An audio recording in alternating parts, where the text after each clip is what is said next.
भाव बळे विष्णुदास नाही नाश पावत योग भाग्ये घरा येती सर्व शक्ती चालत प्राप्त प्रसंगी प्राप्त वेळी संकीर्तन रूपी सेवे करता घेतलेला अभंग संत हृदय सम्राट अनंत कृपा सागर भगवत पूज्यपाद श्रीमान श्रीमंत संत तुकाराम महाराज यांचा अवघ्या 4 चरणाचा असून या अभंगामध्ये जगद्गुरु संत तुकाराम महाराज विष्णुदासाची ताकद सांगतात आणि ती विष्णुदासाची ताकद एवढी असते का तो भावाच्या बळानं काय करतो का त्याच्या जीवनामध्ये परमात्मा प्राप्त होतो आणि परमात्मा प्राप्त झाल्यामुळे त्याच्या जीवनातला नाश संपतो नाही नाश पावत असं त्याचं बळ असल्यामुळे योग भाग्ये घरा येती सर्व शक्ती चालत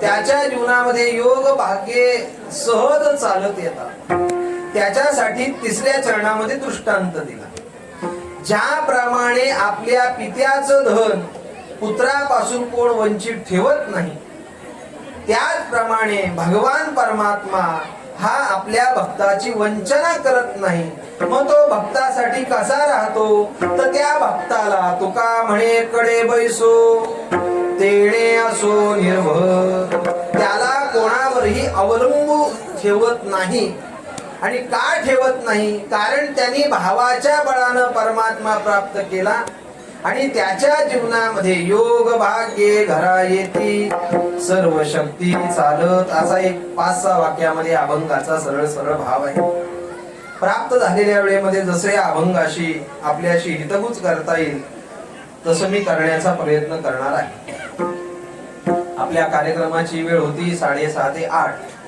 आता 8ला फक्त 14 मिनिटं बाकी आहे तसं काय तुम्ही काळजी करू नका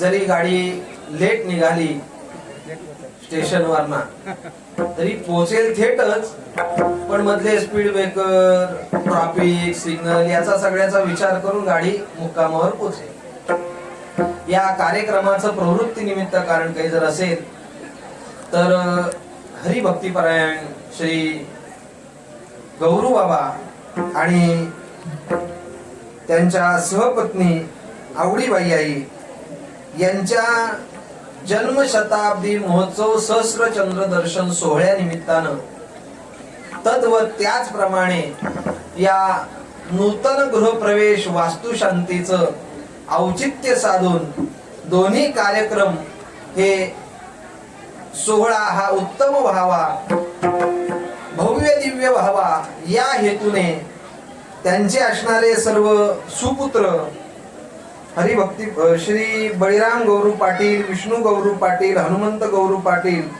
चंद्रकांत गौरू पाटील त्याचप्रमाणे धनंजय बळीराम पाटील या कुटुंबातील सर्व सदस्यांनी हा सोहळा करायचं ठरवलं आणि तो सोहळा आज इथे पार पडतो हा सोहळा ज्या वेळेला करायचं निश्चित झालं त्यावेळेला आमचा चंद्रकांत दादा माझ्याकडे आला म्हणे बाबांचा असा असा सोहळा करायचा आहे म्हटलं वा चांगली गोष्ट आहे नाही काय कसं करायचं काय करायचं तुम्ही सांगायचं मी ऐकायचं म्हटलं असं का काय नाही बाबांनी आम्हाला मार्ग दाखवला त्या मार्गावर आम्ही चालतोय बाबा गेल्यानंतर बाबांच्या जागेवर आम्ही तुम्हाला मानत असल्यामुळे तुम्ही ज्या पद्धतीने सांगाल त्या पद्धतीने आम्ही हा कार्यक्रम करू मग त्या कार्यक्रमाची सगळी रूपरेषा तयार केली आणि रूपरेषा तयार केल्यानंतर हा कार्यक्रम इथे संपन्न होतोय फार आनंदाची गोष्ट मानवी जीवनामध्ये माणसं जगतात का जगतात मरत नाही म्हणून जगतात नाही लक्षात आलं तुमच्या काही लोकांना बघा ना लोक म्हणतात हा मरत तर एकदाचा बरा होईल गावातली कटकट निघून जाईल मग त्यांनी जगण्यात काय मजा आहे का मजा नाही लोकांना वाटतं हो का मी जगलो म्हणजे फार मोठं काहीतरी कमवलं अजिबात खोट आहे किती जगला याच्यापेक्षा कसं जीवन जगला याला अत्यंत महत्वाचं बाबांनी आपल्या जीवनाची 100 वर्ष पूर्ण केली अशी लोक फार कमी येतो, 100 गाठणारी फार कमी आहेत. तारुण्य अवस्थेमध्ये वैकुंठवासी गोमाजी बाबांकडनं त्यांनी अनुग्रह घेतला. गोमाजी बाबांनी ब्रह्मलीन सद्गुरु आबा महाराजांकडनं अनुग्रह घेतला आणि तीच परंपरा या घराण्याने ही पुढे चालू ठेवली. म्हणजे या घरामध्ये श्री गुरु महाराजांकडनं अनुग्रह घेतला आणि चंद्रकांत दादाला बरेच वर्ष का होईना श्री गुरु बाबांचं सानिध्य प्राप्त झालं. ही फार महत्वाची गोष्ट लक्षात ठेवा. आपण कोणाच्या संगतीमध्ये राहतो हे अत्यंत महत्वाचं असतं. ज्याच्या संगतीमध्ये राहतो त्याच्या संगतीचे संस्कार आपल्या जीवनावर उमटत असतात.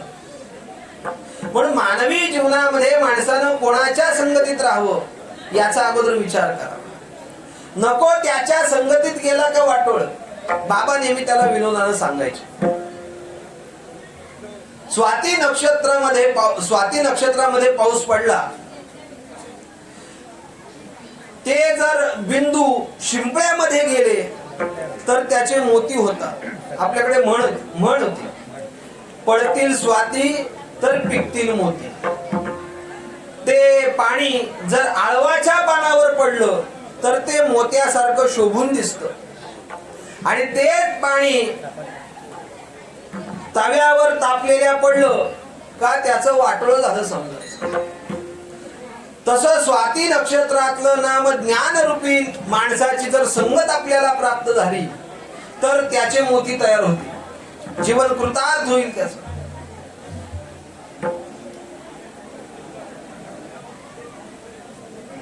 काही चांगल्याच्या संगतीत जगला तर शोभून दिसेल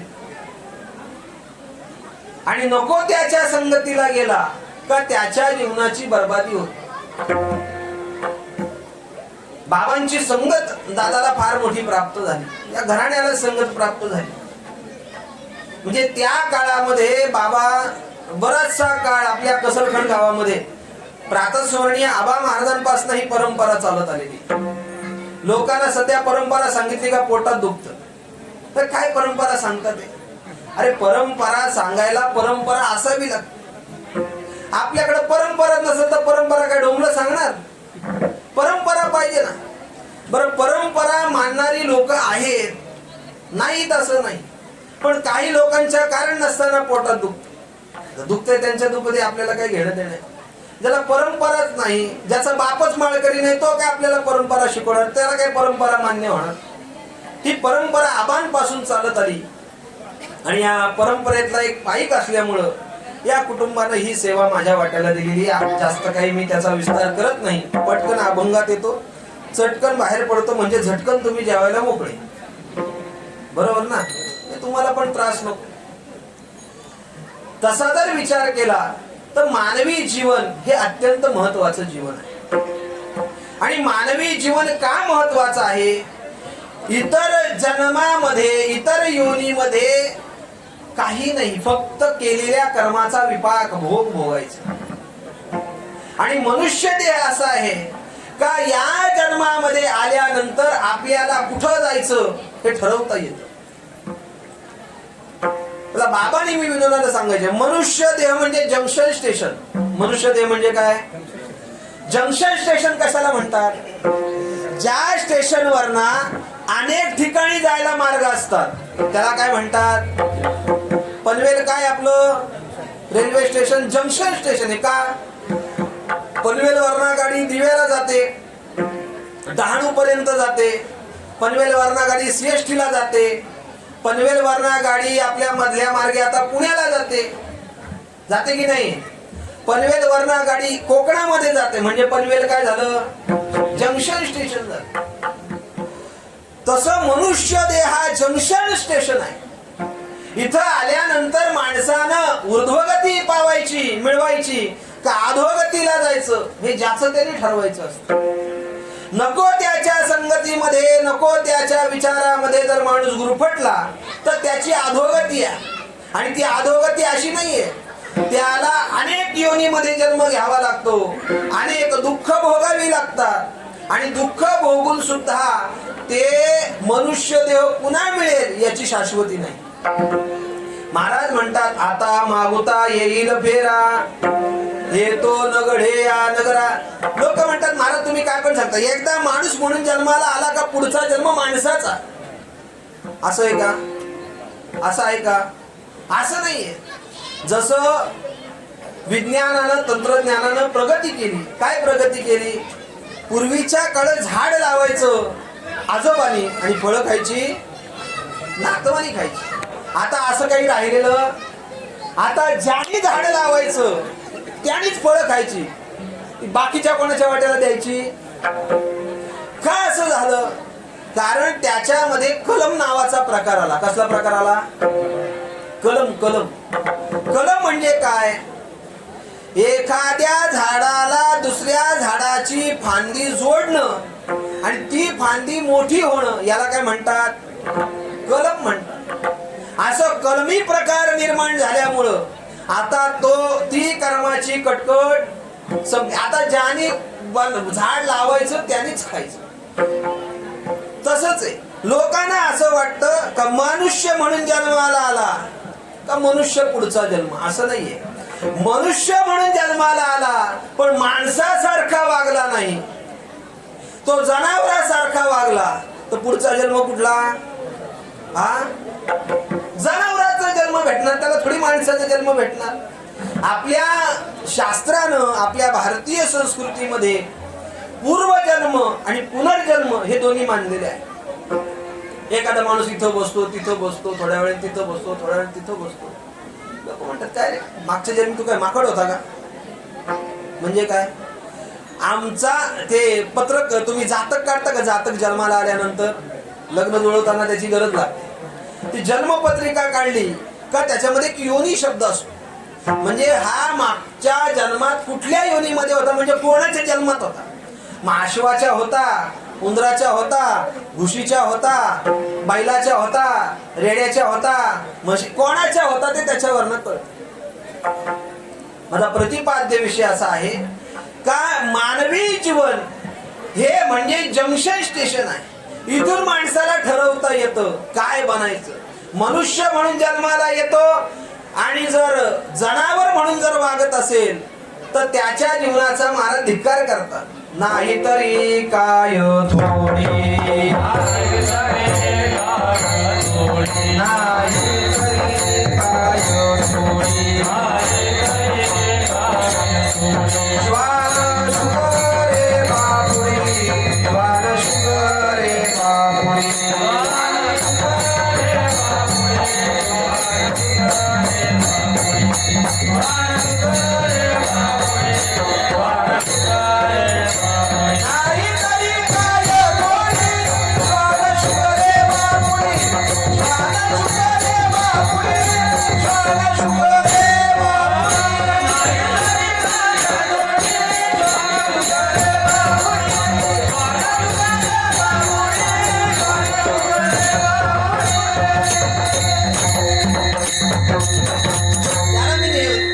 नेहमी सांगत असतो, जन्माली वाया गेली भक्ती नाही केली, माझे माझे म्हणून म्हणून कुथून कुथून मिली. जन्माला येतात भक्ती करत नाही, परमार्थ करत नाही, त्याच्या जीवनाचा काय अर्थ आहे? मी कालच कीर्तनाचं ईट ड्रिंक कॅन बी मेरी, खाओ पिओ मजा करो. अरे खाऊन पिऊन मजा करायची म्हणजे काय? कसं माणसानं जगावं हे अगोदर माणसाला कळलं पाहिजे, फार महत्वाचं. आणि कसं जगावं हे जर आपल्याला ठरवायचं असेल तर त्यांनी गाथा ज्ञानेश्वरी वाचावी, म्हणजे माथा जागेवर येतो. महाराज म्हणतात, युक्त आहार विहार नेम इंद्रियासी सार, नसावी बासर निद्रा बहु भाषण. त्यांनी आपल्या जीवनामध्ये मनुष्य देह प्राप्त केला का काहीतरी कमवलं पाहिजे. काहीतरी म्हणजे काहीतरी कमवायचं नाही. गाडी कमवली, बंगला कमवला, इस्टेट कमवली, लोकांना टोप्या घातल्या, लोकांच्या मानगुटीवर बसून पैसा मिळवला, हे जर केलं तर त्याला काय मरण चांगलं येतं का? नाही. ठरलेलं आहे, जसं ज्याने कर्म करायचं तसंच कर्म भोगायला येतं. केले कर्म झाले ते भोगाले.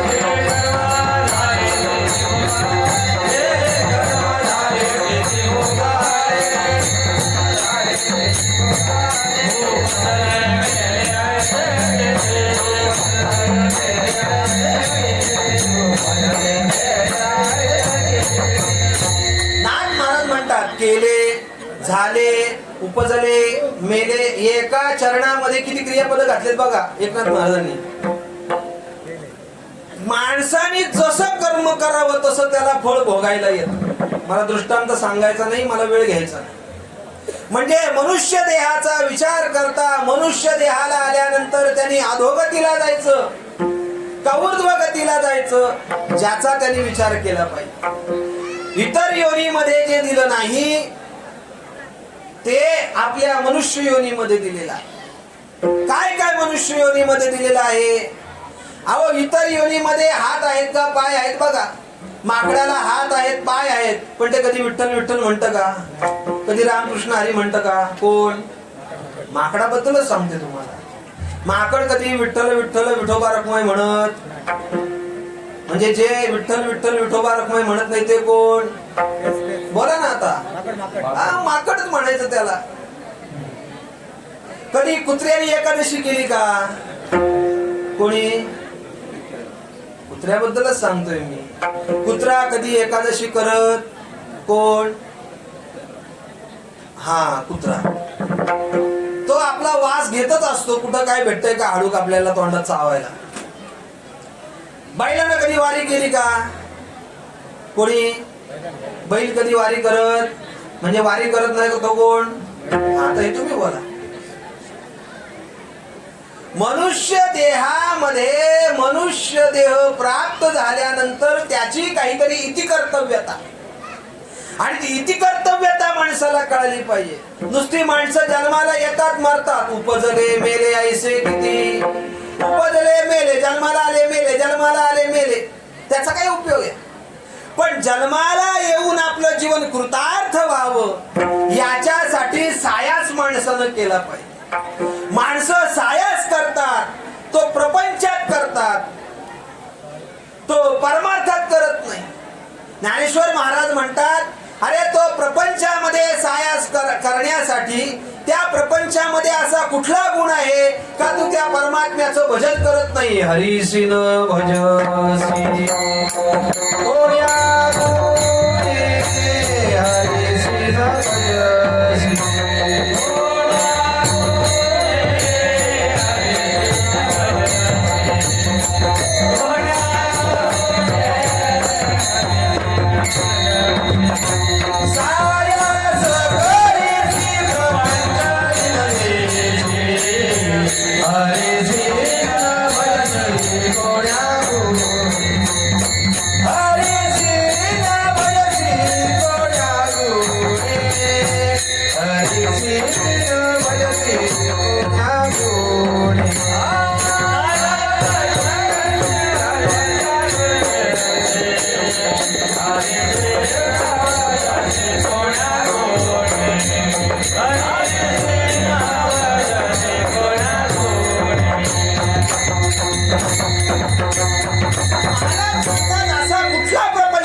चांगला आहे का तू भगवंताचं भजन करत नाही? सायासे करीसी प्रपंच दिननिशी हरिसी न भजसी कवण्या गुणे.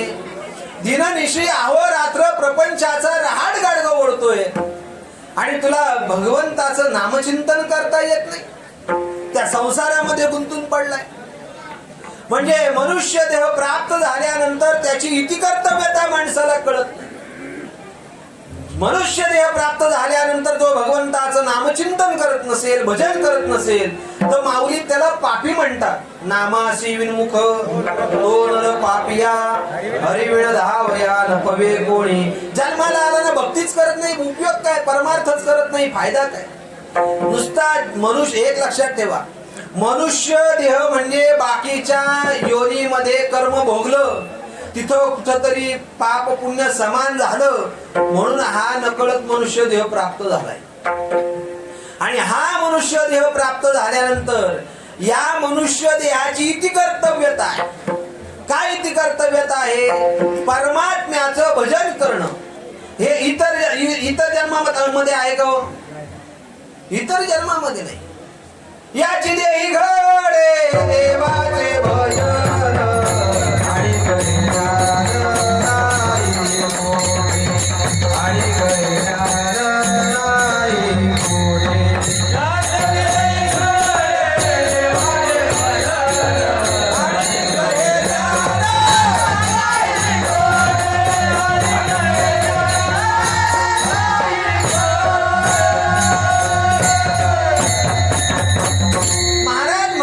याची जन्मी घडे किंवा याची देही घडे देवाचे भजन याच देहामध्ये घडते. इतर देहामध्ये वाचा आहे पण त्याला बोलता येत नाही. मांजर म्याव करेल, कुत्र भुंकेल, गाय म्हैस बैल हांबरेल, सिंह वाघ दारकाळी फोडेल, कोल्ह्यांची कोल्हेकुई होईल, पण त्यांना रामकृष्ण हरी म्हणता येणार, त्यांना विठ्ठल विठ्ठल म्हणता येणार नाही. मात्र मनुष्य देहाचा देह आहे का या देहामध्ये देवानं यथा सांग इंद्रिय दिली इंद्रिये हात पाय कान डोळे मुख बोलाया वचन जेणे तू जोडशी नारायण नासे जीवपण भवनो. देह दिला देवे दिला देह भोजना गोमटा असं लिहिलं का? भजना गोमटा. लोकांना चला संध्याकाळी कीर्तनाला जायचंय. मग आपली याची सोय आहे ना. आता कीर्तन म्हटल्यानंतर याला कोण नाही बोलल का? पण लोक अगोदर विचारतात अगोदर जेवायची सोय आहे का? मग तुला कीर्तनाला कशाला डोंबल्याला न्यायचं? त्यांनी विचारलं पाहिजे बाबा अभंग कुठला घेणार, चाल कशी लावू, कुठला दृष्टांत सांगणार, हे राहिलं बाजूला. जेवायचं आहे की नाही बोला. काय गरज आहे? नको चिंता करू अण्णा या वस्त्राची माऊली आमुची पांडुरंग. देवावर विश्वासच नाही ना. कुठंतरी भगवंतानं आपल्याला जो देह दिलाय तो भगवंताची सेवा करण्यासाठी भजन करण्यासाठी दिलेला आहे.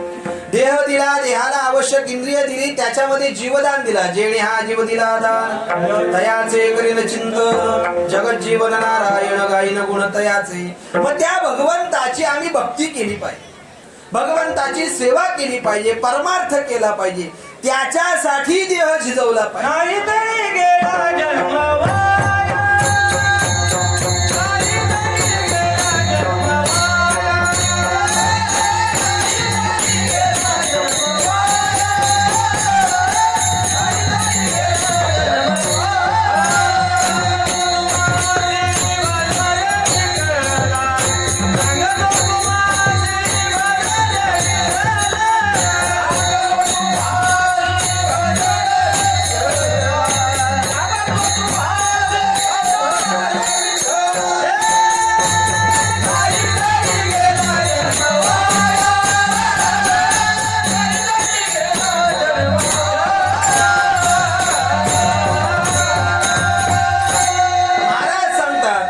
तरी गेला जन्म वाया. मग त्याने मनुष्य देहाला आल्यानंतर त्याची इति कर्तव्यता लक्षात घेतली पाहिजे. भगवंताच्या प्राप्तीसाठी प्रयत्न केला पाहिजे. मग भगवंताच्या प्राप्तीसाठी लोक प्रयत्न करत नाहीत का? भगवंताची प्राप्ती अनेक अंगाने होते. ज्ञान अंगाने होते, योगाच्या अंगाने होते, उपासनेच्या अंगाने होते, भक्तीच्या अशा अनेक अंगाने भगवंताची प्राप्ती होते. पण भगवंत त्या अंगाने भेटतोच याची शाश्वती नाही. योगांगाचा जर विचार करायचा म्हटला, योग मार्गाचा विचार करायचा म्हटला तर योग मार्गाने परमात्मा भेटेल असं नाही का? कारण योगाने सिद्धी प्राप्त होते आणि एकदा सिद्धी प्राप्त झाली का ती सिद्धी त्याला दंभ निर्माण करते. योग याग विधी येणे नो हे सिद्धी वायाची उपाधी दंभ धर्म. उगत वायाची उपाधी दंभ धर्म. त्याला असं वाटतं माझ्यासारखा योगी नाही, माझ्यासारखा तप करणारा कोण नाही, माझ्यासारखा एकादशी करणारा कोण नाही, असं त्याला वाटतं. मग योग मार्गाने आता योग मार्गाचं काल मी वर्णन केलं भरपूर. आपानाची आका वाडा लावणी असल मुद्रा सोडा मूळ बंदाचा हुडा पन्नासीला. हे सोपं आहे का? कठीण आहे. म्हणजे योग मार्गाने परमात्म्याची प्राप्ती करणं कठीण आहे. म्हणून ज्ञानेश्वर महाराज म्हणतात अष्टांग योगे नसिनी जे यम नियम निरोधे जाईल लया वाचा गीत गाईचे वाचा गीत गाईचे. माऊली म्हणतात अष्टांग योगाच्या मागे लागला तर त्याला सिद्धी प्राप्त होईल की नाही माहिती नाही, पण नसता उपद्योग होईल. त्याच्यापेक्षा अष्टांग योगाचं साधन करणं हे आता काही शक्य नाही, ते रामदेव बाबांनीच करावं. त्याच्यामधला फक्त तो योग, यम, नियम, आसन, प्राणायाम, प्रत्याहार इथपर्यंतच गेलेत बाबा. त्याच्या पुढची अजून अवस्था आहे ध्यान, धारणा आणि समाधी. तिथपर्यंत पोचेल नाही पोचेल सांगू शकत नाही. आणि म्हणून ज्ञान मार्गाचा विचार केला तर त्याला बुद्धी तीक्ष्ण लागते. कालचा अभंग कुठला होता तो लक्षात राहत नाही, काल जेवलेलं लक्षात राहत नाही, तर एवढं कधी लक्षात राहायचं. मग त्याला वेदाचा अभ्यास, शास्त्राचा अभ्यास, पुराणाचा अभ्यास, सैद्धांतिक विषयाचा अभ्यास हे सगळं करायचंय. साधी गोष्ट आहे, सोपं नाहीये. बरं नुसतं ते लक्षात ठेवायचं असं नाही, त्याचे रस्व दीर्घ लक्षात ठेवायचे. दात्त स्वर, उदात्त स्वर, अनुदात्त स्वर, कुठल्या छंदातनं ते तयार झालं, त्या छंदाची देवता कुठली, त्या मंत्राची ऋषी कुठले, हे सगळं लक्षात ठेवायचं. खायची गोष्ट आहे का? अहो इथं अभंगाचं तुका म्हणे का नामा म्हणे लोकांच्या लक्षात राहत नाही. तेवढे वेदातले श्रुती जे श्लोक आहेत त्याचे ऋषी ना त्याचा छंद कसं काय लक्षात राहायचं, फार कठीण गोष्ट आहे. म्हणजे ज्ञान मार्गाचा विचार केला तर बुद्धी तीक्ष्ण लागते, आणि बुद्धी तीक्ष्ण लागत असल्यामुळे ते होणार नाही. कर्म मार्गाचा जर आपण विचार केला तर कर्मामध्ये सूक्ष्मता आहे. एकदा एखाद्या कर्मामध्ये जर न्यूनता निर्माण झाली तर महाराज म्हणतात हो त्याच्या अंगाला इजा होते. कर्म धर्म नवती चांग उण्या अंगे पतन. महाराज म्हणतात त्याचं पतन ठरलेलं आहे. सोपं आहे. आपण जे पूजेला बसतो सत्यनारायणच्या, ते पूजेला बसल्यानंतर हातामध्ये ब्राह्मण सांगतो आचमन करायला पाणी, सांगतो की नाही? मग ते हातामध्ये आचमन करायला किती पाणी घ्यावं याचं शास्त्र आहे. उडदाचा दाणा भिजेल एवढं पाणी आपल्या तळ हातावर घ्यावं आणि प्यावं. आपण असं करतो का? असं नाही करत. थंडी असेल तर थोडं थोडं पाणी पितो, आणि उन्हाळा असेल तर पळी पळी पाणी पितो. पण पाण्याचा कमी अधिकपणा हा सुरापान केल्याचा दोष लागतो, आहे की नाही? कर्मामध्ये पण सूक्ष्मता, एवढी कर्मामधली सूक्ष्मता आहे. मग संतांनी विचार केला, या अनेक साधनाचा जर आपण विचार केला तर इतर साधनानं परमात्मा मिळेल नाही मिळेल त्याची शाश्वती नाही. पण प्रशस्त राजमार्ग आहे, भक्ती मार्ग आहे. त्या भक्ती मार्गानं परमात्मा भेटतोच भेटतो. इतर साधनानं उशिरा भेटेल, लांब भेटेल, जन्मच्या जन्म घ्यावे लागतील. पण भक्ती हे साधन असं आहे, मुखी नाम हाती मोक्ष, ऐसी साक्ष बहुतांची लगेच परमात्मा प्राप्त. पण ती भक्ती करत असताना अंतःकरणामध्ये शुद्धता निर्माण झाली पाहिजे. भक्ती करत असताना आपला भाव शुद्ध पाहिजे. भाव शुद्ध असल्याशिवाय भक्ती होत नाही. भावाशिवाय भक्तीला किंमतच नाही. भावे विण भक्ती, भक्ती विण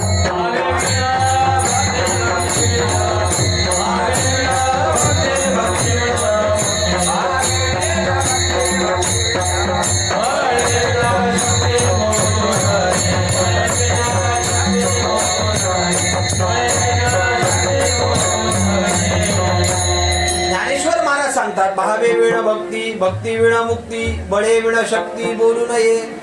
भाव नसेल तर भक्तीला किंमत नाही, भक्ती नसेल तर मुक्ती मिळणार नाही. त्याच्यासाठी दृष्टांत दिला उत्तरार्धामध्ये, बळे विण शक्ती बोलू नये. अंगामध्ये जर ताकद नसेल तर त्याच्या बोलण्यामध्ये काही किंमत नाही, काही किंमत नाही. हा बाहेर असला का ह्याव त्याव, ह्याव त्याव, ह्याव त्याव, घरी आला का नुसता म्याव.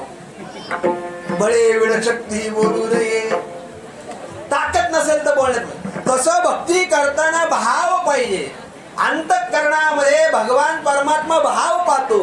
तुम्ही किती किलो बर्फी आणली, तुम्ही किती किलो फळं आणली, तुम्ही किती षोडशोपचारे पूजा केली, पंचोपचारे केली का केलीच पूजा नाही, याचा विचार परमात्मा करत नाही. तो फक्त भावाचा भुकेला आहे. देव भावाचा भुकेला, भावाचा भुकेला. महाराज म्हणतात जर त्याच्याकडे भाव नसेल तर त्याला काही किंमत नाही. एक भाव नाही माझा तरी पाल्हाळते.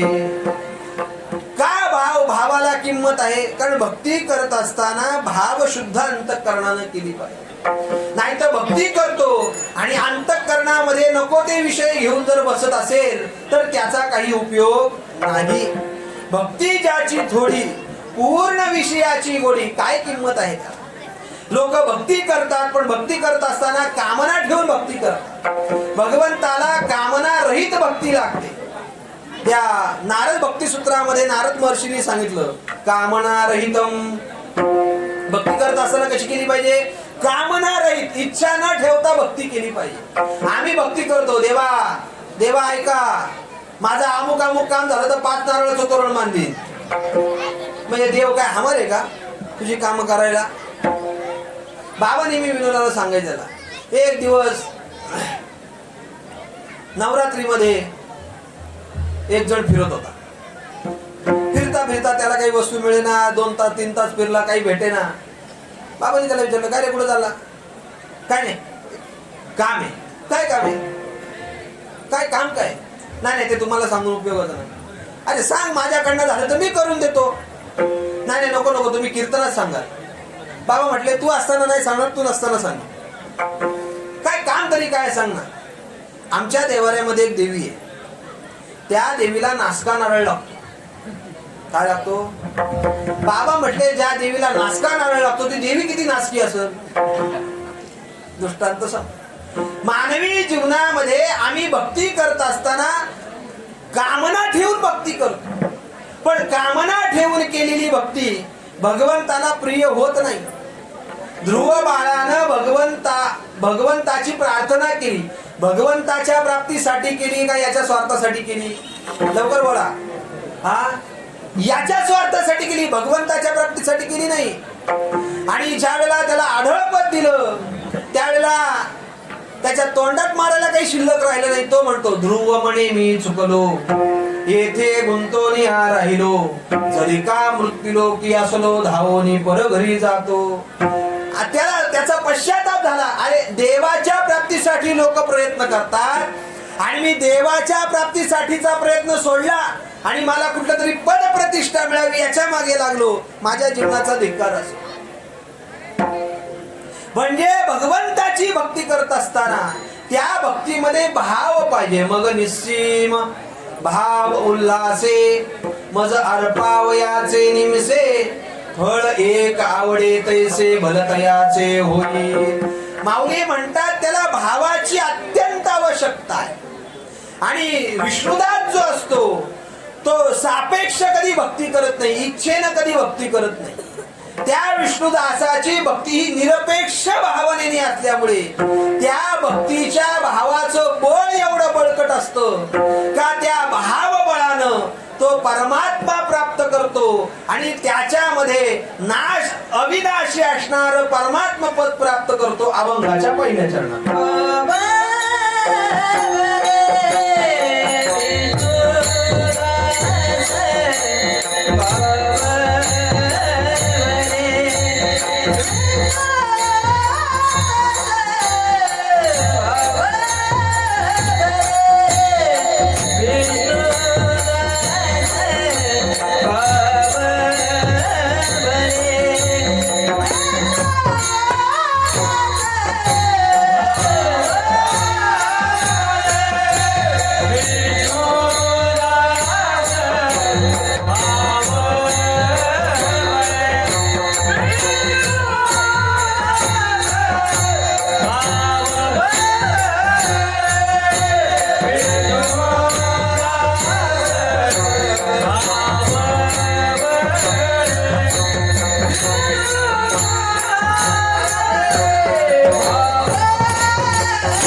जीवनामध्ये अविनाशी पद प्राप्त करण्यासाठी काय केलेलं आहे तर भावाचं बळ त्यांनी जवळ ठेवलेलं आहे.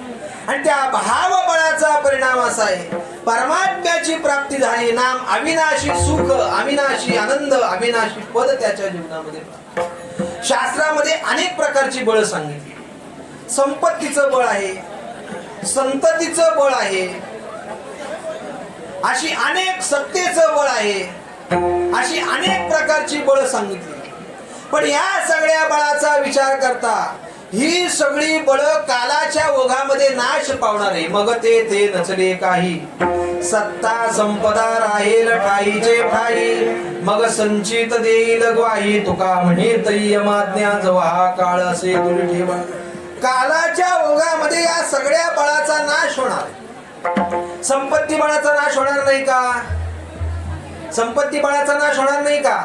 प्राप्त झालेली संपत्ती तिचा विनियोग व्यवस्थित झाला नाही तर तिचा नाश होणार आहे. बरं, संपत्तीचा नाश नाही झाला तरी संपत्ती कमवण्याचा नाश होईल की नाही?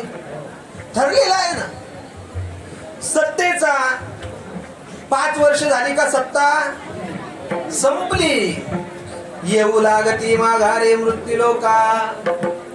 पण मानवी जीवनामध्ये सत्तेचं बळ असतं. त्या मोबाईलवर रील पाहत होतो. ते रील पाहत असताना आपल्या भारताचं ज्यांच्याकडे रस्ते बनवण्याचं काम दिलेले गडकरी साहेब, त्यांचं वाक्य फार सुंदर होतं. ते म्हणाले सत्तेचा माज माणसानं करू नये. का करू नये? 5 वर्षानंतर कुत्रा पण विचारत नाही. 5 वर्ष झाली एकदा त्याचं सत्तेचं बळ संपलं का 1 मिनिटामध्ये असणारी सुरक्षा निघून जाते. बस तुझं तू बोंबलत. सत्तेच्या बळानं माणसं अशी फुकतात का कालांतरानं फुटतात. सत्तेच्या बळात माणसानं राहू नये. त्याला ज्ञानेश्वर महाराजांनी 18व्या अध्यायामध्ये दृष्टांत दिलाय. ओवी सांगतो आणि पुढे जातो. नहुष नावाचा राजा स्वर्गाचा अधिपती झाला, रहाटी भांबावला म्हणजे सत्ता पिपासू झाला. त्याचा परिणाम सर्प होऊन मरावं लागलं. नहुष स्वर्गाधिपती झाला, परी तो रहाटी भांबावला, भुजंगत्व पावला निणसी काही. सत्तेचं बळ हे तेवढ्या पुरत आहे, संपत्तीचं बळ तेवढ्या पुरत आहे, संततीचं बळ तेवढ्या पुरत आहे. आणि शेवटी जे आहे ज्याला भावबळ म्हणतात ते मानवी जीवनामध्ये त्यांनी अंगीकारलं पाहिजे. कारण परमात्मा हा भावाशिवाय भेटत नाही. भावबळे आकडे एरवी नाकडे, करतळी यावळे तैसारे. भावाशिवाय परमात्मा भेटत नाही. असा शुद्ध भाव अंतःकरणामध्ये परमार्थ करत असताना भक्तांनी त्या विष्णुदासांनी ठेवल्यामुळे महाराज म्हणतात त्याच्या जीवनामध्ये तो अशा पदाला प्राप्त होतो नाही नाश पावतो. मग विष्णुदास म्हणजे कोण? विष्णूचा दास, त्याला विष्णुदास म्हणायचं हा एक अर्थ झाला. आणि दुसरा अर्थ असा आहे विष्णू ज्याचं दास्यत्व पत्करतो त्याला विष्णुदास म्हणायचं. एक लक्षात ठेवा, परमार्थ भक्ती हे असं एक साधन आहे. या भक्ती साधनामध्ये मालक गडी बनतो आणि गडी मालक बनतो.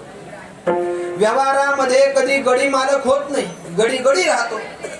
पण भक्तीचं क्षेत्र असं आहे, भक्त भक्ती करत असताना तो अशी भगवंताची भक्ती करतो, अशी भगवंताची भक्ती करतो का त्या भक्तीच्या उपकारार्थ त्या भगवंताला त्या भक्ताची सेवा करावी लागते.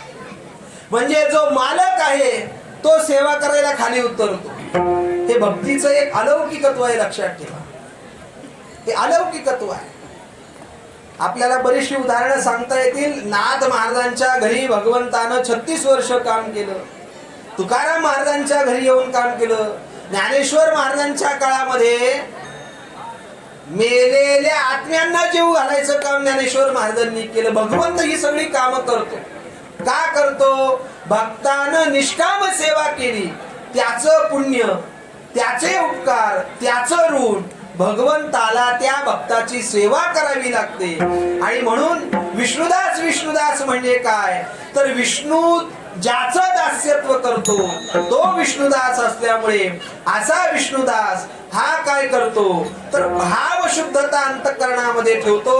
भावाच्या बळानं अविनाशी असणार पद प्राप्त करतो. नाही नाश पावत त्याचा परिणाम योग भाग्ये घरा येती सर्व शक्ती चालत ढोबा